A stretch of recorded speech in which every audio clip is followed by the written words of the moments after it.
Hello guys, welcome to my channel Tech Masala. तो आज के वीडियो में शुरू करते चलेছি অ্যাবাউট মর্স কোড সম্পর্কে। তো মর্স কোডটি সাধারণত সৈনিক বা বিভিন্ন ধরনের হ্যাকাররাই প্রধানত ব্যবহার করে থাকে। ওখানে ইন্টারনেট ব্যবস্থা থাকলেও ওই সমস্ত কোড ব্যবহার করলে অনেক মানুষই বুঝতে পারে না, তো সেই জন্যই মর্স কোডগুলিকে ব্যবহার করা হয়।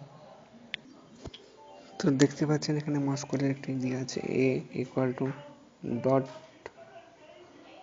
ড্যাশ, তারপর b আছে dash dot dot dot, c আছে dash dot dash dot, d dash dot dot, e dot, f dot dot dash e, g dot dash dash o, তারপরে h dot dot dot dot, তারপরে i তে আছে dot dot, j আছে dot dash dash dash, k dash dot dash, l dot dash dot dot, m dash dash n dash o মানে dash dot, ও তে আছে যেমন dash dash dash, p আছে dot dash dash dot, q dash dash dot dash, r dot dash dot, s dot dot dot, t dot u dash dot dash, v dot dot dash, w dot dash dash, x dash dot dot dash, y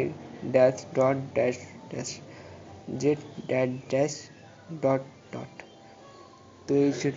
তো এর সাথে আমি add করে দিয়েছি যে S মানে হচ্ছে কি হেল্প। তো হেল্পের তাহলে মোজ কোডটা কী হবে, dot dot dot dash dash dash dot dot dot. এইভাবে আজকে ভিডিওটি আমি শেষ করছি। Thank you watching, please like and subscribe my channel.